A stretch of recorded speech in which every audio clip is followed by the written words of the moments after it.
నాకు నా జీవితం మొత్తంలో నాది ఒకటి సీరియస్ రిలేషన్షిప్ అనుకున్నా వెన్ ఐ వాస్ 19. ఓకే. అది పెద్ద కామెడీ అని నాకు 22కి అర్థమైంది. అది when I was 20 middle 20 years ఎండింగ్లో ఉన్నప్పుడు అంటే మనం హార్ట్ బ్రేక్ అయిపోయింది నాది రిలేషన్షిప్ అని మనం అనుకుంటాం కదా.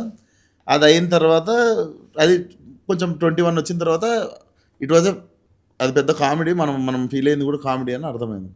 దాని తర్వాత until 25 it was never there. Okay.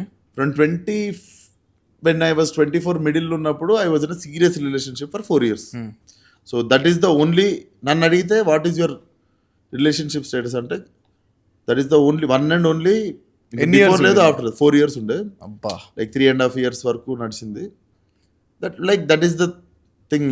అది that was my like serious. Before లేదు, ఇంకా ఆఫ్టర్, దాని బిఫోర్ లేదు, దానికి ఆఫ్టర్ లేదు.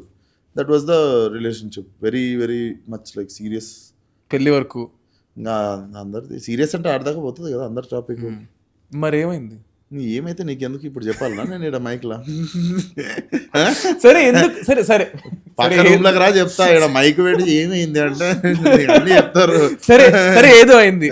How do you move on? పోనీ అదనే చెప్పు, మాకు వెళ్ళిపోద్ది కదా. చాలా మంది బ్రేక్ ఎలా గెట్ ఆన్ అయ్యో?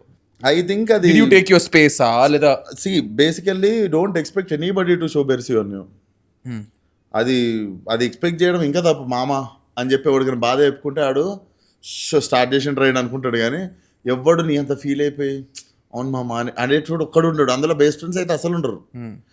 పోనీరా పోనీ అని చెప్పి దాని గురించి మజాక్ చేసేటోళ్ళు ఉంటారు. కానీ and usually also I think there is a beautiful dialogue దీంట్లో అర్జున్ రెడ్డిలో ఉంటుంది, suffering is very personal thing అని.